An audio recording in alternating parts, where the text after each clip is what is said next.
안녕하세요. 리뷰하는 또다입니다. 넷플릭스에서 승리호가 개봉했습니다. 한국 최초의 우주 배경 영화라 큰 기대와 큰 우려를 동시에 받은 영화였는데요.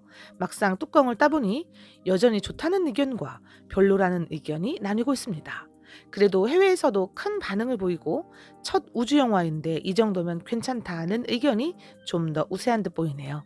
저는 승리호를 보면서 1999년에 개봉한 영화 쉬리가 떠올랐습니다. 쉬리는 은행나무 침대, 태극기 휘날리며의 강재규 감독이 만든 작품으로 한석규, 최민식, 김윤진, 송강호 등 정말 당대 내로라 하는 배우들은 모두 출연한 영화입니다. 당시 한국 영화는 지금과 위상이 정말 달랐잖아요. 한국 영화 하면 재미없고 지루하다는 수식어가 먼저 떠올랐으니까요. 관객들은 늘 비슷한 소재와 주제와 볼거리도 없는 한국 영화 대신 할리우드 영화만 봤습니다.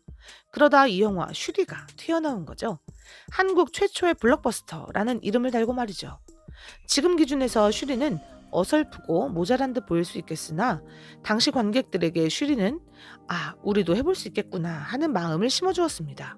한국 영화는 쉬리 이전과 그 이후로 나눌 수 있다는 말이 있을 정도로 쉬리는 한국 영화를 만드는 사람에게 그리고 보는 사람에게 새로운 가능성과 기준을 만들어준 작품이었습니다.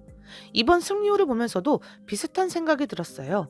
우리가 아직 개척하지 못한 영화의 분야를 승리호가 열어줄 수도 있겠구나 하고 말이죠. 물론 승리호는 단점이 많은 작품입니다.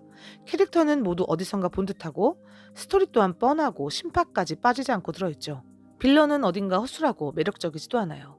그래서 저는 영화 승리호가 명작이라고는 생각하지 않습니다. 하지만 부정적으로 비판하고 폄하하고 싶지도 않아요. 우주라는 배경을 두고 쓰레기 청소라는 신선한 발상을 해냈고 액션 장면은 정말 속도감 있게 잘 구현해냈고요. CG도 부끄럽지 않게 잘 처리했습니다. 이 정도면 앞으로 우주는 미국인만이 아니라 한국인도 종종 구할 수 있을 것 같아요. 사실 저는 그것만으로도 뭔가 10년 묵은 채증이 내려간 것처럼 시원한 맛이 있더라고요. 외계인이 침공을 해오든 해성과 충돌을 하든 아무튼 우주로 날아가 지구를 지키는 건 늘 미국인이라 그들을 바라보는 관찰자 시선이 좀 피곤했었는데요. 한국인이 주인공이 되어 지구를 위기에서 구해내는 걸 보고 있자니 내용에 더 몰입이 되고 흥미로워지는 건 사실이더라고요. 저는 애국심이나 민족정신 같은 걸 가지고 있거나 강조하는 사람은 아닌데요. 그런데도 이런 느낌이 드는 걸 보면 그동안 관찰자와 주변인의 피로도가 상당했던 것 같습니다. 영화에서 흥미로운 지점이 몇 가지 있었는데요. 특히 저는 유해진이 연기한 업동희 캐릭터가 되게 인상적이더라고요. 할리우드 SF 영화에서도 인간과 동료가 되는 로봇을 종종 보아왔지만 업동희처럼 자기 주장이 강하고 욕망에 충실한 로봇은 처음 본 것 같아요. 인간이 되고 싶은 업동희는 돈을 벌어 피부이식을 하고 싶어 했고 돈이 생기자 그 소원을 이뤘어요. 그 다음엔 목소리를 바꾸고 싶어 했는데요. 인간이 되고 싶어 했던 업동희가 마지막으로 얻고 싶었던 건 바로 사람의 마음이었습니다.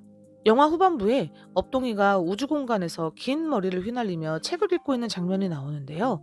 이때 읽는 책이 바로 라이너 마리아 릴케의 시집 삶과 노래입니다. 릴케는 전 세계적으로 가장 사랑받는 시인 가운데 한 명이자 윤동주도 별에는 밤 혼자서 낮게 읊조리기도 할 정도로 인생의 미세한 부분을 세심하게 관찰하여 노래한 시인입니다. 인간의 마음을 갖고 싶은 업동이가 릴케이 시집으로 학습을 하려고 한 건 참 잘한 선택이었어요. 그런데 릴케이 시집 가운데 삶과 노래를 선택했다는 데에서 우리는 업동이의 숨겨진 깊은 마음을 더 알아볼 수 있습니다.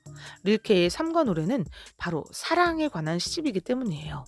삶과 노래는 릴케가 불과 18살에 지은 시를 묶은 시집으로 당시 첫사랑에게 보내는 풋풋하고 열정적인 사랑의 이야기로 가득하거든요.